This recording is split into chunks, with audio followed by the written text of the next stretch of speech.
may be seated. Wow, what an introduction. And I have to say, I didn't realize he remembered that. And we got back off of that trip. My husband said, "You need to quit acting like a kid." I said, "I can't help it. I just can't help it." Listen, this has been a great week.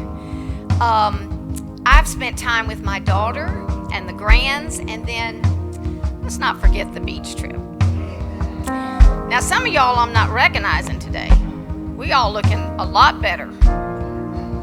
That's okay.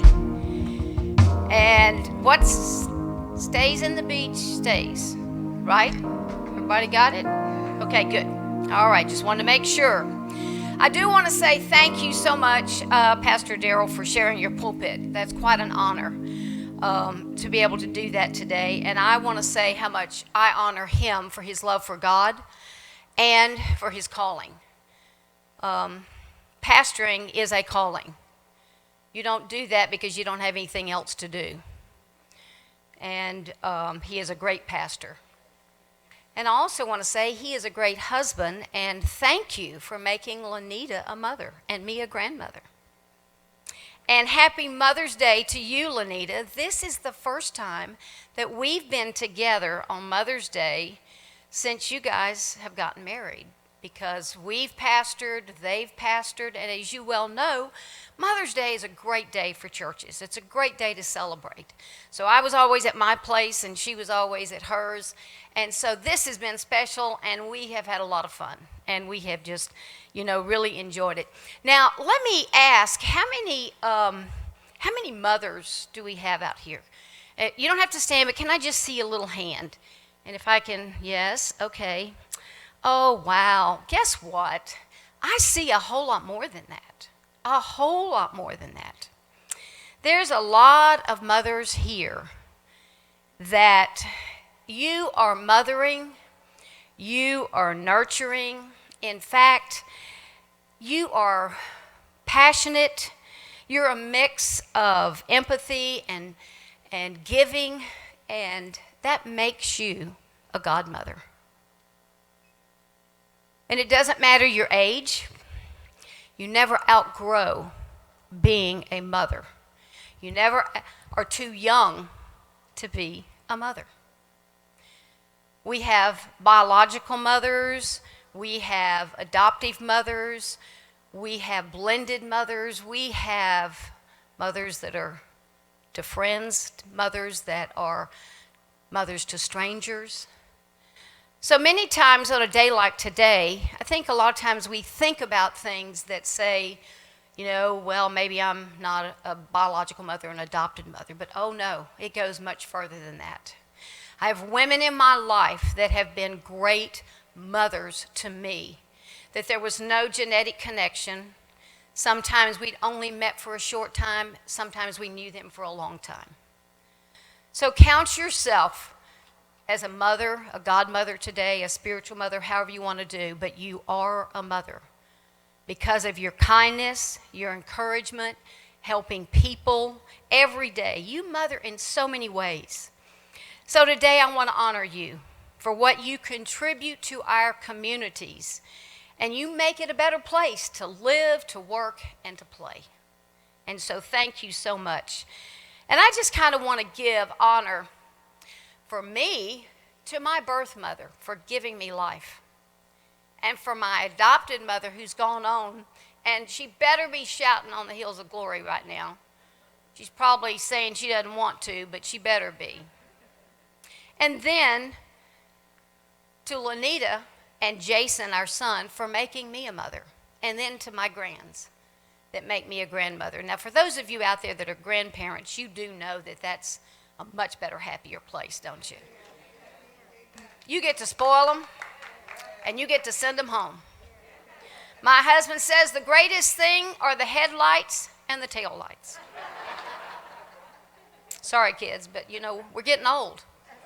We just can't keep up with you like we used to. And then we don't have to correct you. We can give you the candy bowl. We can do all kind of stuff. So I'm just thankful today. And but let me say this. Our world is screaming today for stability. We've just been through some stuff, and they're just looking. And I don't know if you realize this, women, but you have the power. You have the power to bring stability into people's lives. Oftentimes you think, what can I do?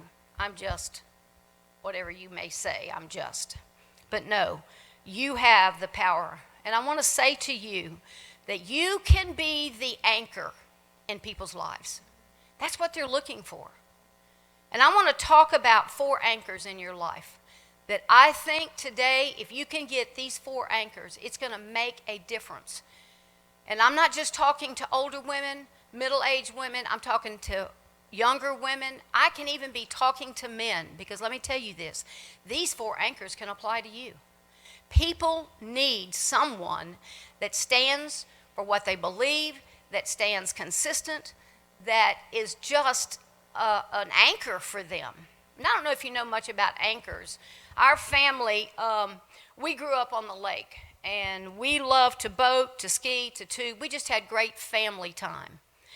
And I always remembered that when we would be out and we would shut the boat off, David would always drop the anchor on the other side, or one side of the boat, and it would settle in. And he did that so that we wouldn't drift into the rocks or maybe the pier or whatever was another boat, whatever's out there. He was protecting us. He was keeping us. Webster says anchors are something to put you in place, to hold you. If we don't have anchors in our life, we can have a tendency to just believe anything. I remember my grandmother saying to me, if you don't believe in something, you'll fall for anything. And that little phrase kind of stayed with me, and I learned to have some purpose in my life and to realize, there's some things that just don't change. There's some things that I just need to say, hey, this is an anchor in my life, and it's going to keep me. And if we'll do that as women and as men and as young people, it will make all the difference in the world in your life. And I think if we could just step out and be those anchors, you would be amazed at the people that God would draw to you. That's what they're looking for. They're tired of all this flighty stuff. They're tired of all this wishy-washy stuff. They just want somebody that's consistent. Can we be that for them? And so I want to talk about one of the first anchors that I think is powerful, and it's worship. If we will anchor into worship. The Bible says true worship is all about God, not asking for anything, but acknowledging who He is. Worship is not just coming in and saying, oh, thank you, Jesus, have a great day. Worship is truly when we acknowledge He is the King of Kings. He's the great I am. He's the creator of heaven and earth. We have left our grocery list behind, and we're just acknowledging that He's the great I am. When we do that, we set everything else aside. He becomes all-powerful, all-knowing. He's everywhere in our life. Worship brings that out in us. And so when we are worshiping that, true worship brings a place of humility. I'm telling you, when I'm at the feet of Jesus and I am just truly worshiping, I realize just how small and insignificant I am. And I just, at times, all I can say is just use me some little way. Just somehow. Because I see the vastness of what He does. Driving down the road many times, our mind can just wander and just aimlessly. And I think if we would take that time, there's other places that you can do it. But if we're not careful, our time management gets carried away. But if we're driving down the road, we can just think on the things. We look at the trees, we look at the sky, instead of getting upset about the person that just cut you off in traffic. I work on that all the time. But most of the time, I'm the person that's just cut them off. So, there we go. Thank you. Don't let your things to do list that has just doubled from the day before overwhelm you. Listen, we've got a God that is bigger than you can ever imagine. and he'll take care of it. Do what you can do, but worship him in all of the midst. Now, a little side note here. Okay, husbands, listen. Husbands and kids that are in here, young people. I know my grandfather said you don't call children kids because that's a goat. Excuse me. Children that are in here. Husbands, if you will honor the wife and the mother that's in your family and acknowledge the things she does, sing her praises, I'm telling you, she will give you the world. Oh, wait, one more thing. Let me just add. You can't just do that one time. It's kind of got to be ongoing, boys. Okay? But just like God, he desires our worship continually, the word says. Continually. Sometimes we think, oh, I can't do that. Yeah, you can. Let that just be on your lips. Continually that we worship. When things go awry in your life, let me tell you something. Go back to worship. That's the key, because what it does is it puts you in a place where you need to be. And then perspective looks totally different. The next thing I want to talk about is your anchor in trust. Be women of trust. Scripture tells us, trust the Lord with all your heart and lean not into your own understanding. In all, not some, in all your ways acknowledge him. He shall direct your path. Proverbs tells us that. Wow, how powerful that is. Listen, God has a plan for you. Now, you may not see it at the moment. You may not recognize it sometimes, but God has a plan. That's how he works. Do you just think that the world and everything that's going on just happened because somebody snapped their fingers? No. God had a plan. God spoke it into existence, and it happened, but he knew he had a plan. Look at the world that we live in. What order there is that we have.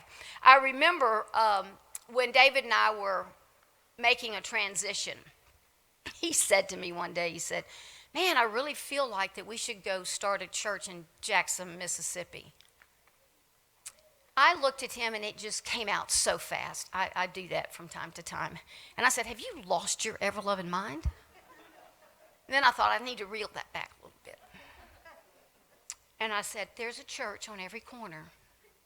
I thought that'll do it. We don't need to go there. But you know, God had a plan.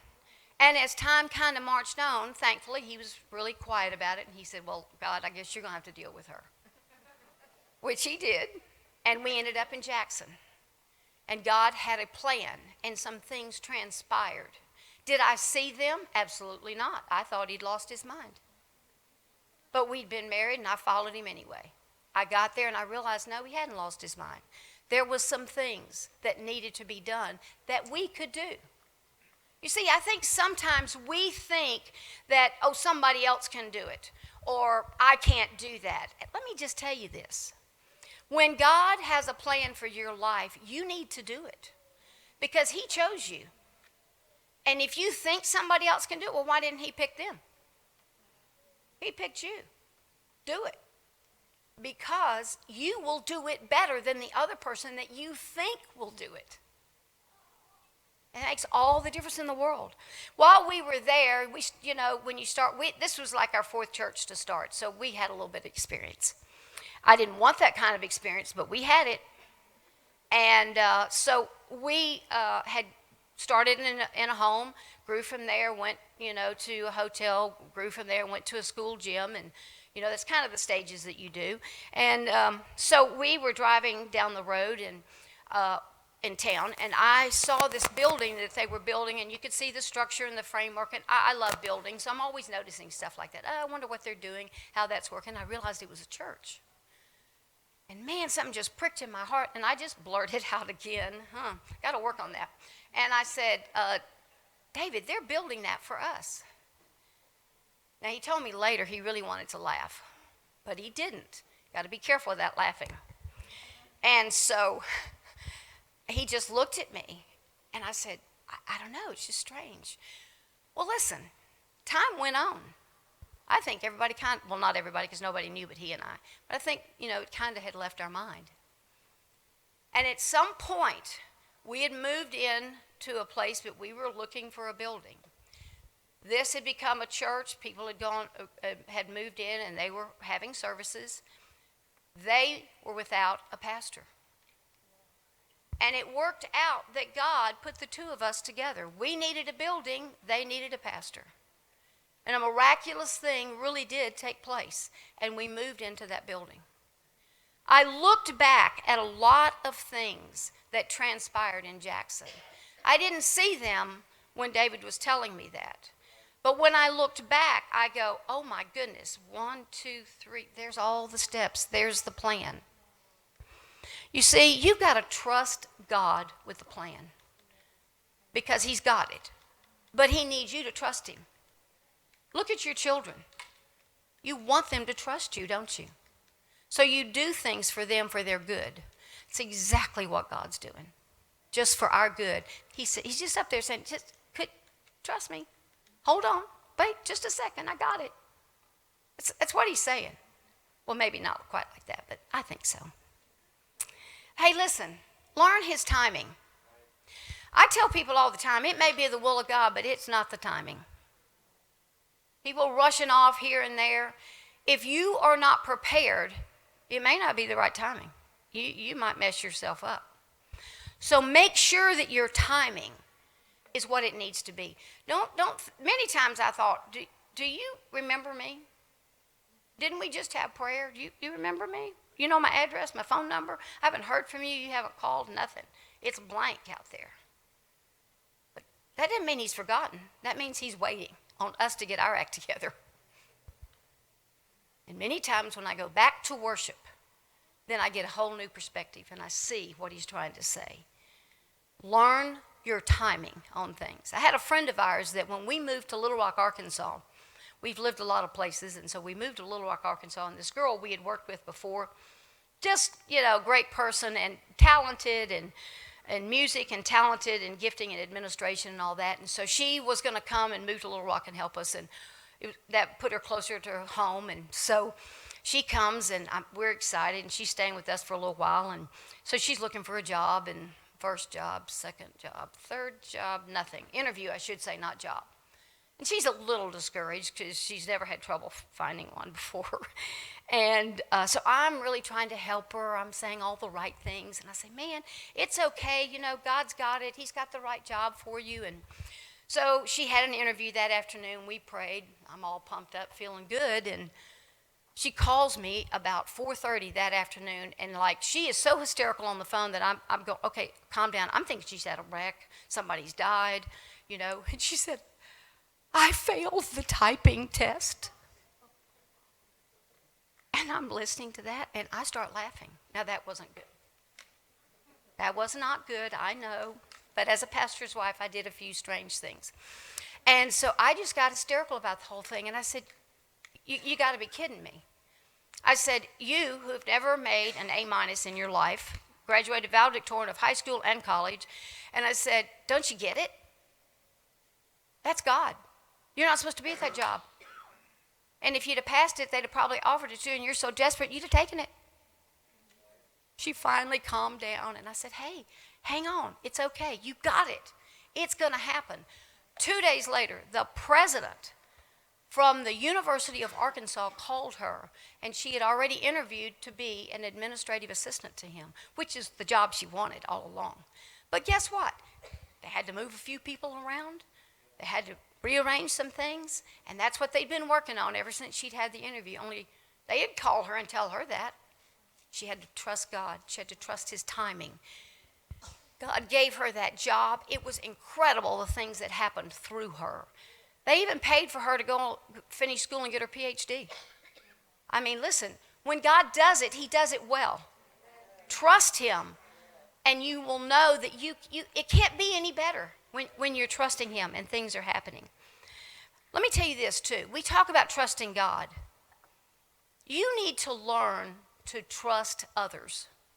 You need to learn to become vulnerable. Now, there's a key word out there. We have buzzwords in our society, and they talk about vulnerability, and then they talk about transparency. Huge difference there. Vulnerability is when you open yourself up to people. It's when you are out there and you're open and real. Transparent is when they just see through you. We need to become vulnerable with people. how else do we help them? If they look at you and they think you're perfect and you've got it all together, you think they're going to be listening? Because they're going to go, oh, no, she's got it all together. I can't live up to that. I got to go find somebody else that's in the pit with me. But when you're vulnerable and they realize that you've gone through something maybe similar or maybe another situation and you've survived and this is what God has done for you, that's what you need to be telling them. Then they see that and they go, oh my goodness, if he did it for her, hey, he'll do it for me. That's how we help people. And surround yourself with safe people. Safe people are people that you can trust. But then I want to flip that around and ask you, can people trust you? Are you a safe person? That's a question sometimes we need to ask. Because when we want to help someone, we need to be that person that they can come to. And they can share some things with us and it not be spread all over the prayer room. Oh, am I meddling here? Probably. But sometimes our prayer requests are like, no. You don't need to be voicing them out loud. You need to give them to God. I had someone tell me they had a dream one night and somebody got ran over by a train. And she said, I got to go tell them. And I said, oh, no, you don't. When you got that kind of dream, you need to pray. And you don't need to go to the prayer room, have a prayer request that she doesn't go near the train station. Really, I'm just telling you, that's safe people. When you go to prayer, that's the greatest power tool you have. Prayer is the answer. Give someone permission to speak into your life. Listen, we don't know it all. We may think we do. We may think we have it all together because we've been through certain experiences, maybe because of our age, maybe things that have happened to us in life. But no, we don't. We need people in our life that we can trust. We need people in our life that are safe. We need people in our life that will speak to us. I remember one time one of my mentors, I just went to them and I just said, why is it that you just pour into me? Because I was really appreciative of it. Because I didn't really know anything. And she looked at me and she said, because you have a teachable spirit. She said, I will tell you things and you listen and you learn from it. And she said, there's other people that come to me and before I start to say anything, they have all the answers. And she said, usually I just stop, don't say anything. When you go to someone, don't tell them you got all the answers. Just say, what do you think? Pray with me. Find those people in your life, and you need to be those people to someone else. Everyone needs that in their life. They need people they can trust. And parents, let me tell you this, don't get intimidated because someone else is talking to your kid. Really, you're a great parent, but trust them to know that God is putting someone else in their life that's probably going to say the same thing you're saying, and it's just going to back you up. It's really a great thing. And you know something, as we're going through life and realizing that we're trusting this, always remember this. You are accountable to someone. Everyone's accountable to someone. So young people, don't get all Twitter-pated because, somebody's telling you what to do. It's going to be that way the rest of your life. I mean, my mother lived to be 94 and she was still telling me what to do, what to wear. I'd come in and something, why you got that on? So relax. You have someone you're accountable to. A boss, a spouse, a parent, a pastor. Let that be part of your process. It's powerful. They will keep you in the hedgerow. They'll keep you protected. They'll be an anchor in your life and a source that you can use. And let me say this. When you get off point, go back to worship. Let's say you don't become a saved person. Let's say you're losing your trust in people because maybe two people ahead in the line, messed you up and, I can't trust anybody. No. The third person will be powerful. The fourth person will be powerful. Don't be counting numbers and don't be keeping score.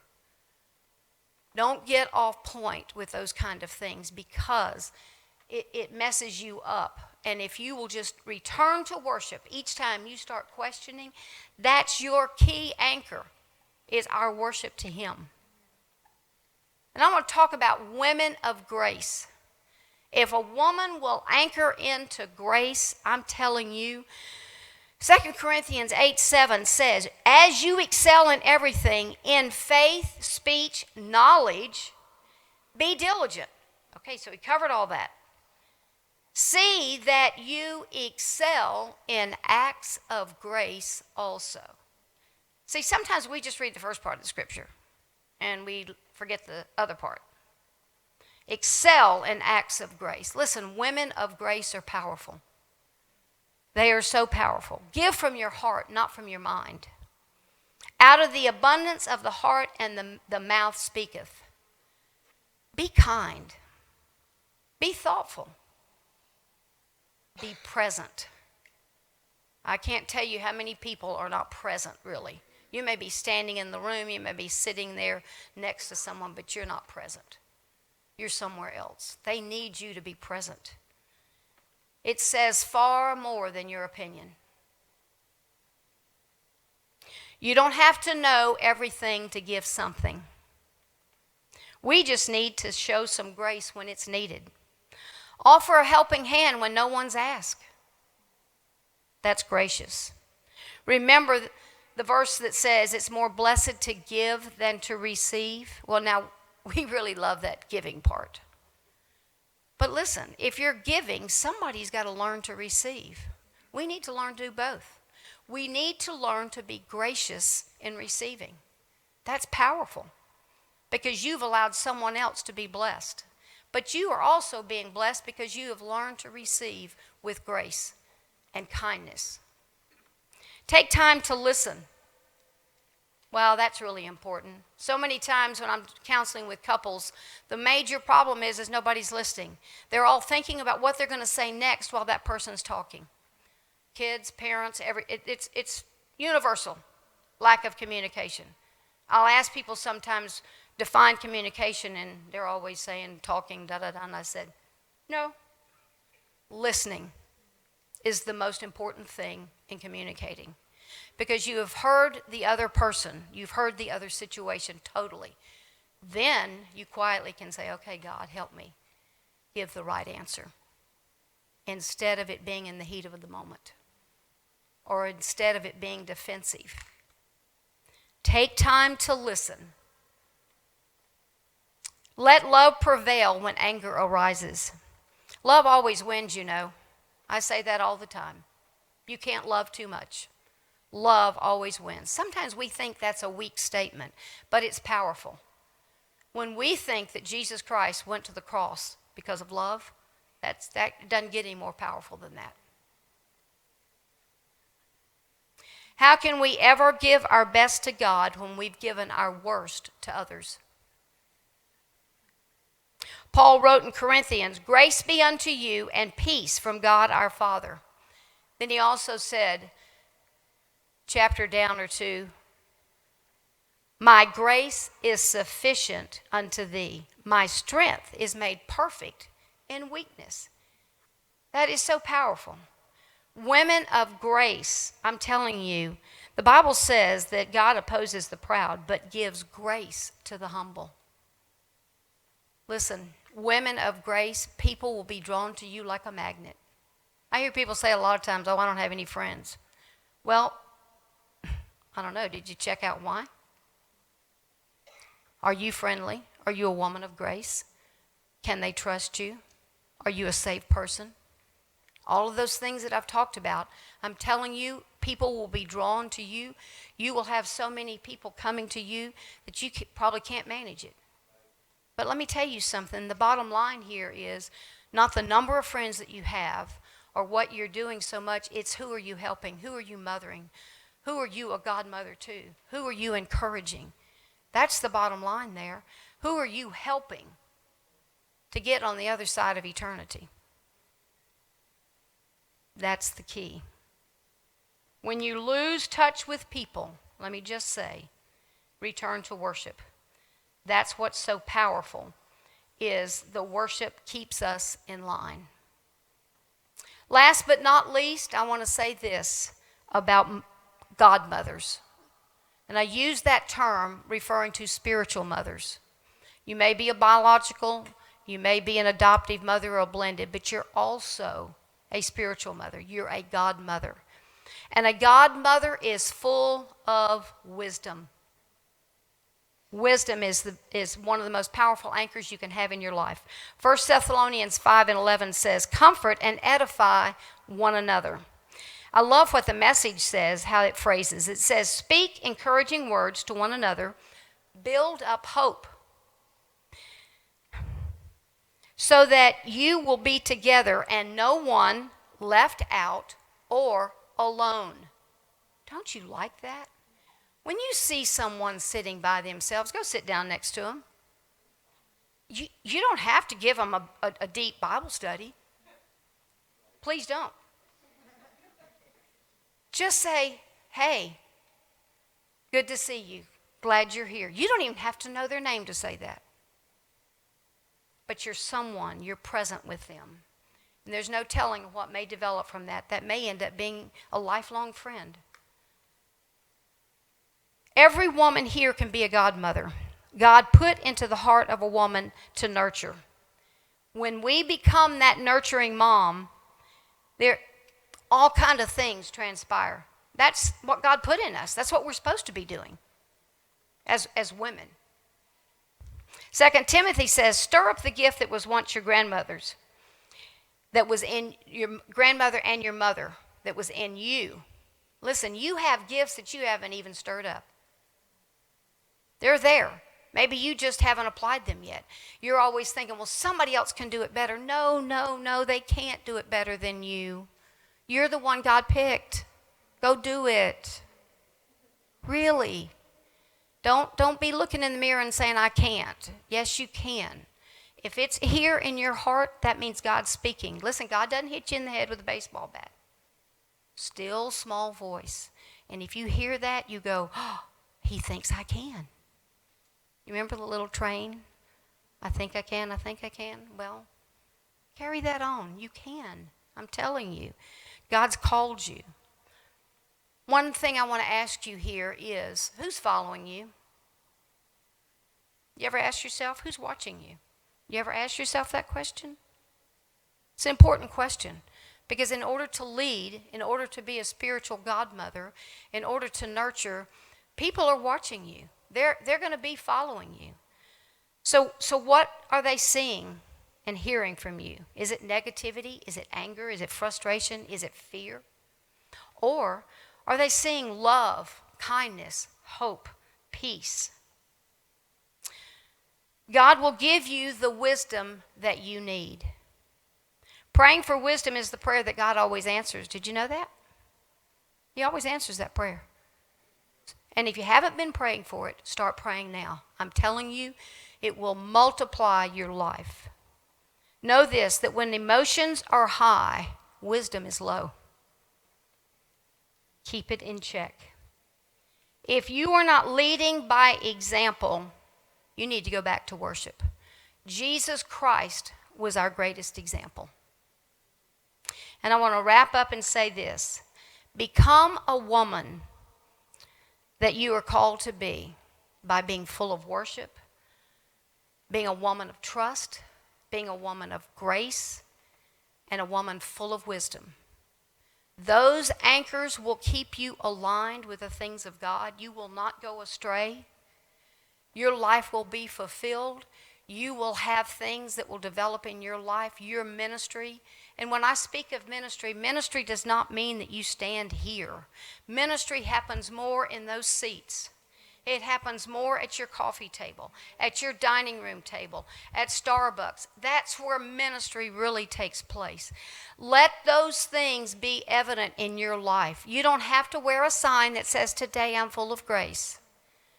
You don't have to wear a sign that says, "Don't talk to me today because you can't trust me."